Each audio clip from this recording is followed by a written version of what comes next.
बिस्मिल्लाहिर्रहमानिर्रहीम। अस्सलाम वालेकुम। जी बच्चे, कैसे हैं आप लोग? उम्मीद करता हूँ कि आप लोग ठीक होंगे। अल्लाह ताला आपको ठीक रखे।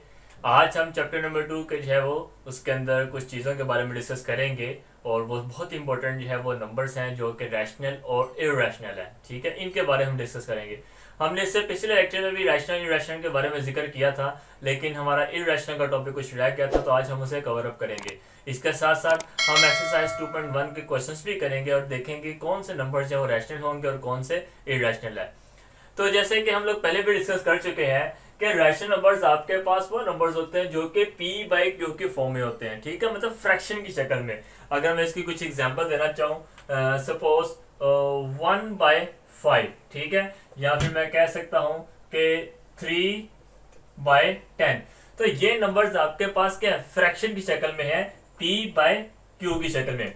इसके अलावा अगर मैं खाली 7 बोलता हूं तो ये भी आपके पास पी बाई क्यू की फॉर्म में है। यानी कि अगर मैं 7 को इस तरीके से लिख सकूं कि 7/1, तो क्या उसका आंसर भी क्या 7 नहीं होगा? ठीक है, यानी कि हम कह सकते हैं कि अगर कोई भी नंबर 1 से डिवाइड कर रहा है तो दोबारा वही नंबर आ सकता है। तो इसका मतलब क्या हुआ कि जितने भी नंबर्स हम नेचुरल नंबर्स या इंटीजर्स हम लोग यूज करते हैं वो एक्चुअली 1 से डिवाइड हो रहे होंगे। और अगर 1 से डिवाइड होंगे तो उसके बाद उसका रिजल्ट भी वही आएगा। तो हम कह सकते हैं कि वो सारे इंटीजर्स आपके पास पी बाई क्यू के फॉर्म में लिख सकते हैं। तो अगर हम उसको पी बाई क्यू के फॉर्म में लिख सकते हैं, इट मीन्स वो आपके पास क्या है, रैशनल नंबर्स होंगे। और रैशनल नंबर्स को हम क्यू से जाहिर करते हैं। ठीक हो गया।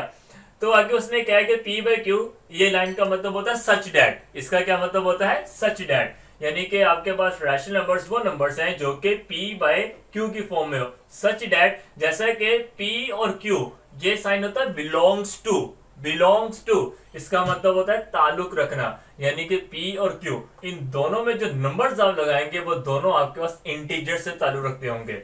इंटीजर्स आपके पास वो नंबर्स होते हैं जो आप काउंट कर सकते हैं, जैसे कि 0 है, उसके बाद पॉजिटिव नंबर्स हैं 1 2 3 4 5 एंड सो ऑन, और नेगेटिव नंबर्स हैं -1 -2 -3 एंड सो ऑन चलते जाएंगे। लेकिन ये जो आपके पास साइन है इसको हम बोलते हैं एंड। कहता है and Q is not equal to 0। वो कहता है कि इस P बाई क्यू के फॉर्म में आप कोई भी नंबर्स लगा लें, लेकिन जो Q है यानी कि आपके पास डिनोमिनेटर वो आपके पास 0 नहीं होना चाहिए। मिसाल के तौर पर अगर मैं करता हूं 5/0, तो अगर आप इसको भी मैथ से करके देखें तो आप कैलकुलेटर से करके देखें तो आपके पास क्या आ जाएगा, मैथ एरर आ जाएगा। It means it is not possible या अनडिफाइंड एरर आ जाएगा। तो आप याद रखिएगा, हर वो नंबर जो p बाई क्यू की फॉर्म में होगा वो आपके पास क्या कहलाएगा, रैशनल नंबर्स। और वो नंबर्स जो p बाई क्यू के फॉर्म में नहीं लिख सकते, बाकी सब कुछ वैसे का वैसे ही है, तो वो नंबर्स आपके पास क्या होंगे, इरेशनल नंबर्स होंगे। आज इसके ऊपर हम मजीद डिस्कस करेंगे, लेकिन उससे पहले थोड़ी बहुत और बातें जो हम लोग पहले भी पढ़ चुके हैं, वो ये कि टर्मिनेटिंग डेसिमल फ्रैक्शन क्या होता है और recurring and non terminating decimal fraction क्या होता है। ठीक है, तो टर्मिनेटिंग डेसिमल फ्रैक्शन से जो वो नंबर्स आ जाते हैं, टर्मिनेट का मतलब होता है कि एक वैल्यू जो आगे जाके कंप्लीट हो जाए या खत्म हो जाए, मुकम्मल हो जाए। ठीक है, या जिसका एंड हो। टर्मिनेट जिसका कोई एंड हो। तो अगर हमने जैसे कि बात की थी 3/10, तो इसी वैल्यू को मैं क्या करता हूँ, डिवाइड करता हूँ। सपोज 3/10, तो 3 मैं अंदर रखता हूँ और 10 से डिवाइड करता हूँ, तो पॉइंट लगाया 0 एंड 10 3 तक क्या हो जाएगा, 30। ठीक हो गया, तो ये कंप्लीट इससे डिवाइड हो गया। इट मीन्स आपके पास ये वैल्यू यहाँ पे डिवाइड होगी। ठीक हो गया, और वो वहां पे मुकम्मल हो गया। ठीक है, एंड हो चुकी है। इसकी कोई और एग्जांपल्स भी देते हैं। मिसाल के तौर पर मैं यहाँ पे लिख देता हूँ, सपोज कोई भी आप वैल्यू लिख ले 20, और डिवाइड कर देता हूं मैं यहाँ पे 6 के साथ। ठीक है, तो 6 3 × 18, तो यहाँ पे आपके पास क्या आ जाएगा, रिमाइंडर 2। पॉइंट लगाया 0 और 6 3 × 18, पॉइंट की वजह से माइनस किया था 2, पॉइंट की वजह से फिर 0 आ जाएगा, और ये आपके पास क्या जाएगा 6 3 × 18। तो अगर आपने गौर किया हो तो ये तो आगे बढ़ता ही चलता जा रहा है। ठीक है, हर बारी वो 2 रिमाइंडर लेके आ रहा है, और पॉइंट की वजह से हम 0 लगाए, 6 3 × 18, और ये चलता जा रहा है चलता जा रहा है, खत्म ही नहीं हो रहा है। तो इसके लिए इसके आगे मैं लगा देता हूँ डॉट्स डॉट डॉट, ये कंटिन्यूटी का साइन है। ठीक है, मतलब इसका जो आंसर है वो 3.3333 dot dot dot dot dot, मतलब ये चलता जा रहा चलता जा रहा चलता जा रहा, रुक ही नहीं रहा। ठीक है, तो ये जो आंसर है ये है आपके पास 0.3 खत्म। ठीक हो गया, तो ये टर्मिनेट हो रहा है, ये टर्मिनेट नहीं हो रहा। ठीक है, तो दोनों में आपके पास डिफरेंस पता चल गया होगा कि कौन सी वैल्यू टर्मिनेट हो रही है, कौन सी वैल्यू टर्मिनेट हो रही नहीं हो रही। तो अगर मैं एक और वैल्यू से इसको डिवाइड करता हूँ, मिसाल के तौर पर 25, ठीक है, इसको डिवाइड करता हूँ 10 के साथ, तो 10 टू द 25 रिमाइंडर आ गया, उसके बाद पॉइंट लगाया 0 आ गया, तो 10 5 द 50। ठीक है, तो इसका मतलब क्या होगा कि 2.5 भी ये वैल्यू यहाँ पे क्या हो गया, डिवाइड हो गया। तो इसका मतलब यहाँ पे हम कह सकते हैं कि ये यहाँ पे टर्मिनेट हो गया। अब ये वैल्यू यहाँ पे टर्मिनेट नहीं हो रही थी। ठीक हो गया, तो उसी तरीके से यहाँ पे टर्मिनेट का मतलब होता है कि ऐसे डेसिमल फ्रैक्शंस जो कि जिसकी वैल्यू जो है वो डेसिमल में वो टर्मिनेट हो जाए। ठीक है, वो आपको एग्जांपल बता चुका हूँ, आपकी बुक में भी डेफिनेशन मौजूद है। ये जरा वो पढ़ लेते हैं पेज नंबर 36 पे। वो कहता है कि decimal fraction in which there are finite number of digits. ठीक है, जिसमें आपके पास डिजिट्स है उनकी तादाद क्या है, फाइनाइट है, लिमिटेड है, मतलब उनकी कोई हद महदूद है। ठीक है, तो आप उसे क्या कह सकते हैं कि ये आपके पास क्या है, टर्मिनेट। ठीक हो गया, in its decimal parts is called terminate decimal fraction. For example 2/5 is equal to 0.4 और 3/8। चले 3/8 को करके देखते हैं। 3 को आपने अंदर रखा और 8 से डिवाइड किया, तो पॉइंट लगाया तो 0 आ गया, तो आपके पास ये क्या हो जाएगा, तो 8 का टेबल पढ़िए कि आपके पास 30 आ जाए, या फिर आपके पास क्या आ जाए कि इससे जो बिलो जो है वो नंबर आ जाए। ठीक है, तो आपके पास 8 3 दा 24, तो आपके माइनस कीजिए, 10 में से 4 माइनस किया 6 आ गया, तो अब जाहिर सी बात है पॉइंट लगा हुआ इधर आ जाएगा 0, और 8 7 दा 56 माइनस करें तो आ जाएगा 4, एंड 8 5 दा कितना आ जाएगा, 0 लगा के पॉइंट जैसे 0 लगाया, एंड 8 5 दा 40, ये कंप्लीटली डिवाइड हो गया। इसका मतलब इसका आंसर क्या है, 0.375, यानी कि डेसिमल पॉइंट के बाद ये वैल्यू जो है वो आगे जाकर रुक गई है। ठीक है, तो जब वो रुक जाए, फाइनाइट है, लिमिटेड है, ये नहीं कि चलता जा रहा रुक जाए, तो उस टाइम हम उसको कह सकते हैं कि ये आपके पास टर्मिनेट डेसिमल फ्रैक्शन है। जबकि आपके पास रिकरिंग का मतलब क्या होता है, रिकरिंग का मतलब होता है कि जो वैल्यू जो है वो रिपीट हो रही है, बार बार आ रही है, दोहराई जा रही है, तो उसको हम क्या बोलेंगे कि रिकरिंग। और नॉन टर्मिनेट का मतलब क्या होता है कि जो कि जिसकी कोई लिमिट नहीं है। ठीक है, जिसका कोई एंड नहीं है, वो चलती जा रही है और वो रुक रही, वो इनफाइनाइट है। ये आपके पास क्या था, फाइनाइट, और ये आपके पास क्या कहलाएगा, इनफाइनाइट। ये क्या था आपके पास, लिमिटेड, ये आपके पास था अनलिमिटेड। ठीक हो गया, तो ये ऐसे नंबर्स आपके पास क्या कहलाएंगे, रिकरिंग एंड नॉन टर्मिनेटिंग। इसकी एग्जांपल अभी हमने की भी थी, ये वाली, जब हमने 20 को 6 से डिवाइड किया तो आपके पास क्या है, 3.333, और ये रिपीट होता जा रहा है 3। इसको आप ऐसे भी लिख सकते हो 3 पॉइंट, क्योंकि 3 रिपीट हो रहा है, 3 के ऊपर मैं बार लगा देता हूँ। इस बार का मतलब क्या है कि ये 3 रिपीट हो रहा है, और ये इसका कोई एंड नहीं है, ये नॉन टर्मिनेटिंग है, एंड रिपीटिंग मतलब रिकरिंग, ये 3 रिपीट हो रहा है, तो इसका मतलब ये इस चीज में आ जाएगा।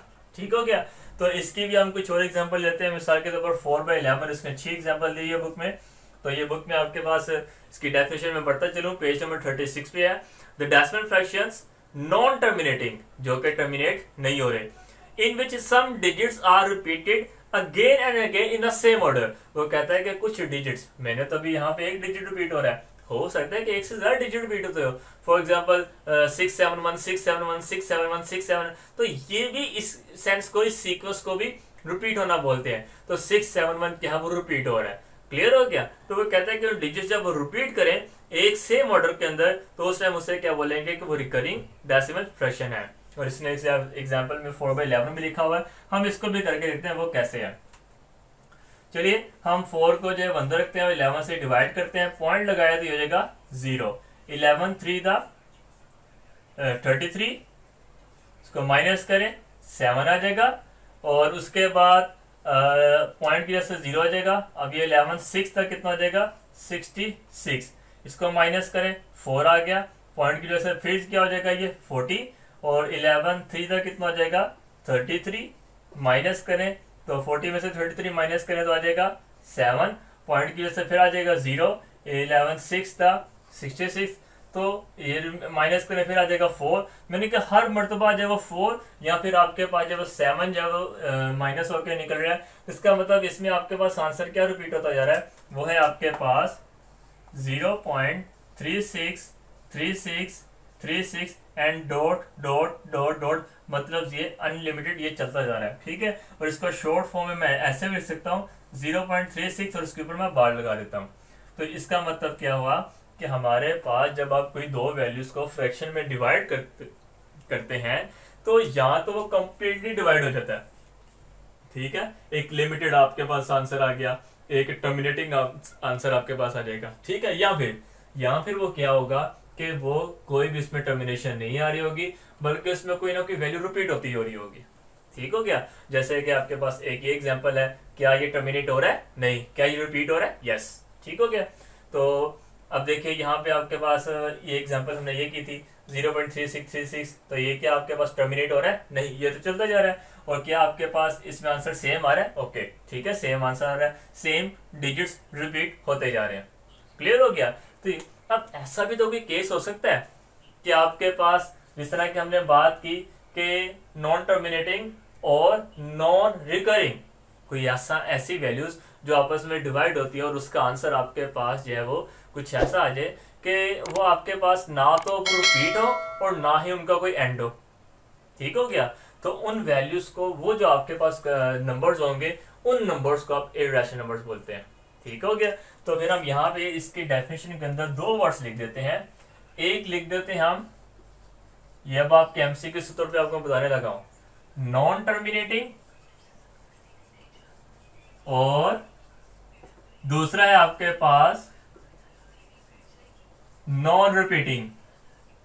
ठीक है, तो आसानी के लिए याद रखिएगा कि दोनों वर्ड्स के साथ नॉन आ रहा है। ठीक है, ना तो टर्मिनेट हो ना तो रिपीट हो, तो ऐसे नंबर्स जो कि ना टर्मिनेट हो ना रिपीट हो, वो आपके पास नंबर्स क्या कहलाएंगे, इर्रेशनल नंबर्स। और जैसे कि उसने पेज नंबर 36 पे उसकी डेफिनेशन लिखी हुई है, देख लीजिए। It may be noted that decimal representation for irrational numbers are neither terminating और नॉर रिपीटिंग इन ब्लॉक्स, ना तो वो टर्मिनेट होंगे और ना ही वो क्या होंगे कि वो रिपीट होंगे। द डेसिमल फॉर्म में irrational numbers would continue forever, और वो हमेशा हमेशा चलती रहेगी और कभी खत्म नहीं होगी और ना ही कभी रिपीट होगी। तो ऐसे नंबर्स जो ना कभी एंड हो, जो ना कभी खत्म हो, जिनकी कोई लिमिट ना हो और ना कभी वो रिपीट हो, कहीं भी जाकर रिपीट ना हो, तो वो नंबर्स आपके पास क्या कहलाएंगे, इर्रेशनल नंबर्स। और इसकी एग्जांपल उसने यहाँ पे बताई हुई है, तो √2, एक एग्जांपल आपके पास √2 है, एक एग्जांपल आपके पास √3 है। ठीक है, इसके अलावा √5, √7, ये आपने नोटिस किया मैं हर अंडर के अंदर कौन सी वैल्यू पुट कर रहा हूँ, 2, 3, 5, 7, यानी कि मैं क्या कर रहा हूँ कि हर अंडर के अंदर आने वाली एक वैल्यू के अंदर मैं क्या एंटर कर रहा हूँ, एक प्राइम नंबर।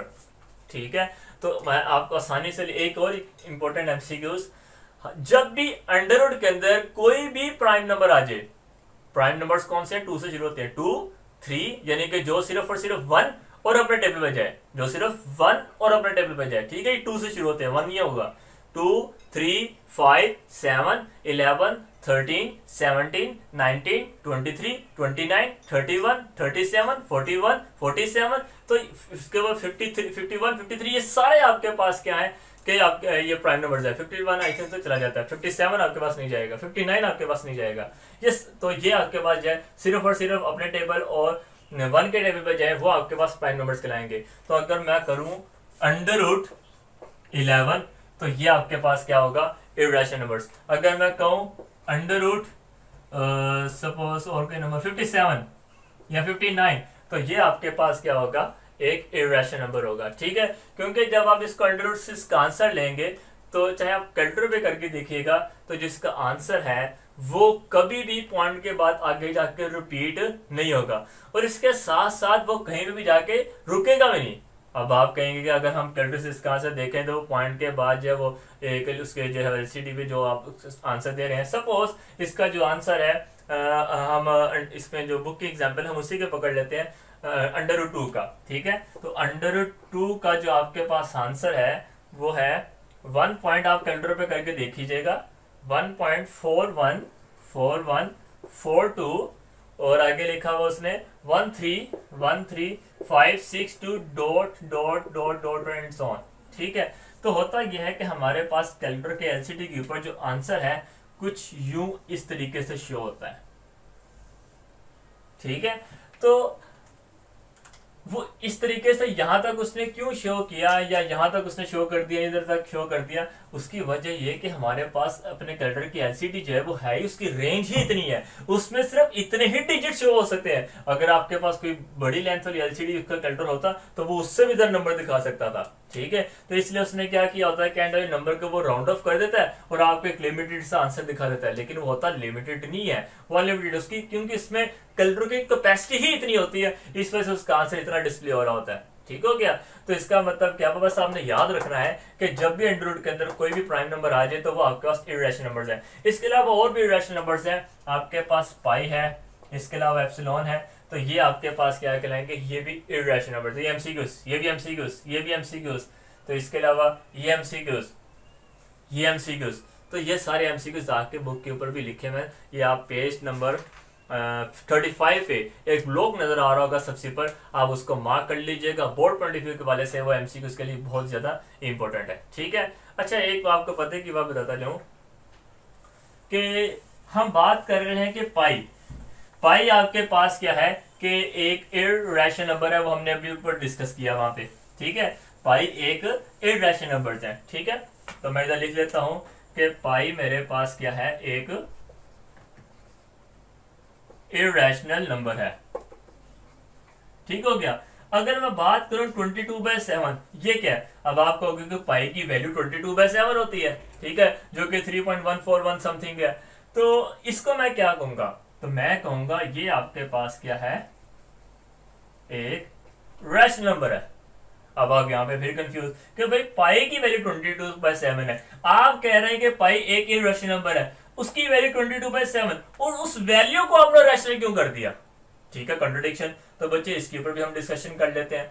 देखिए हमने बात की कि जो वैल्यू ना तो रिपीट हो, ठीक है, और ना ही टर्मिनेट हो, सिर्फ उसी को हम क्या कहेंगे कि वो इररेशनल है। ठीक है, तो पाई इस कंडीशन को फॉलो कर रहा है, जबकि 22/7 पाई की वैल्यू नहीं है। बहुत सारी बुक्स में तो मेंशन किया होता है कि पाई जब आपके पास उसकी जो वैल्यू है वो 22 है, यहाँ पे आपका साइन होता है इस तरीके से,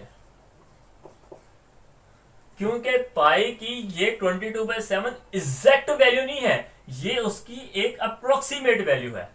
ठीक है, यानी कि मैं कह सकता हूं कि जब पाई की वैल्यू को फाइंड करना है, हम आगे जाके इसके सर्कल का जब चैप्टर करेंगे 10th क्लास के अंदर, इसके ऊपर मैं मजीद डिस्कस भी वहां पे करूंगा कि भाई ये पाई की 22/7 ही क्यों रखी गई। ठीक है, तो मालूम हुआ कि जो पाई की जो वैल्यू है वो जो 3.14, जो बुक में भी मेंशन है, जितनी भी लिखी है मैं आपको दिखा देता हूँ कि वो है आपके पास 3.14 और 1592 and 654 dot dot dot dot and so on. ठीक है, तो हुआ ये कि ये आपके पास जो पाई की वैल्यू है, चलो पाई के बारे में बाद में डिस्कस करता हूँ, अभी 22/7 के बारे में देखते हैं। 22/7 की वैल्यू जो है जब आप डिवाइड करेंगे तो आपके पास ये आंसर आ गया, और ये आगे जाके क्या होगा कि एक वक्त आएगा कि ये रिपीट होना शुरू हो जाएगा। ठीक है, रुक तो ये रहा नहीं, लेकिन एक वक्त आएगा ये इतनी बड़ी वैल्यू, ये सारी की सारी वैल्यू ये आगे फिर रिपीट होना शुरू हो जाएगी, यानी कि क्या होगा 3.141592654 141592654 141592654, ये आगे ऐसे चलता जाएगा। इट मींस ये रिपीट होना शुरू हो गया। तो जब ये रिपीट हो रहा है तो हम कह सकते हैं कि 22/7 एक रैशनल नंबर है, क्योंकि वो आपके पास रेपिटेशन आ गई है। अब पाई की वैल्यू जो है एक्चुअली 22/7 के लगभग है, करीब है, इसीलिए हम 22/7 पाई की जगह पे यूज करते हैं।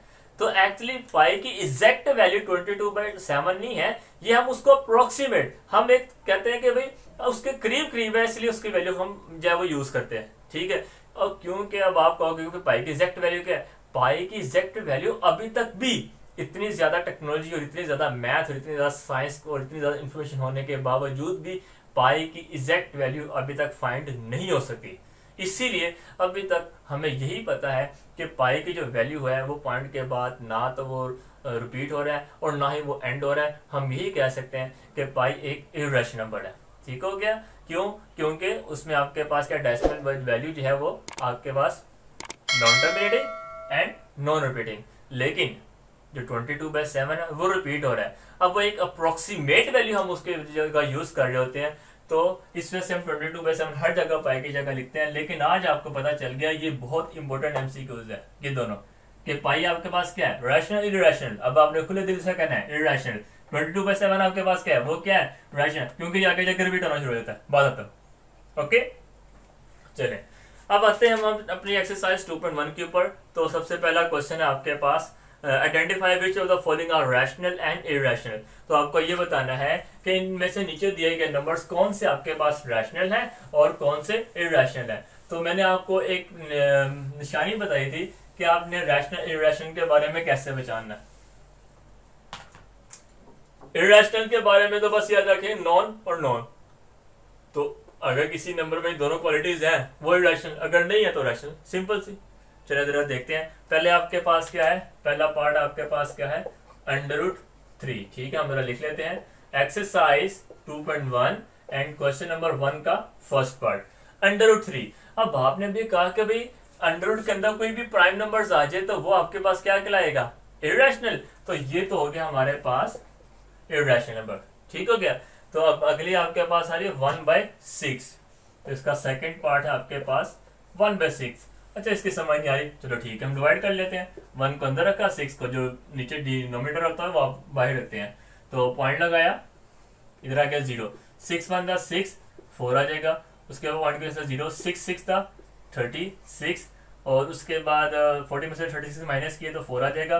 पॉइंट की वजह से फिर 0, 6 6 था 36, और ये तो 4 बचता जा रहा है। इट मीन्स इसका आंसर क्या बनता है, इसका आंसर बन जाता है 0.1666 डॉट डॉट डॉट डॉट। इसका तो रिपीट होना शुरू हो गया, तो ये आपके पास क्या कहलाएगा, रैशनल।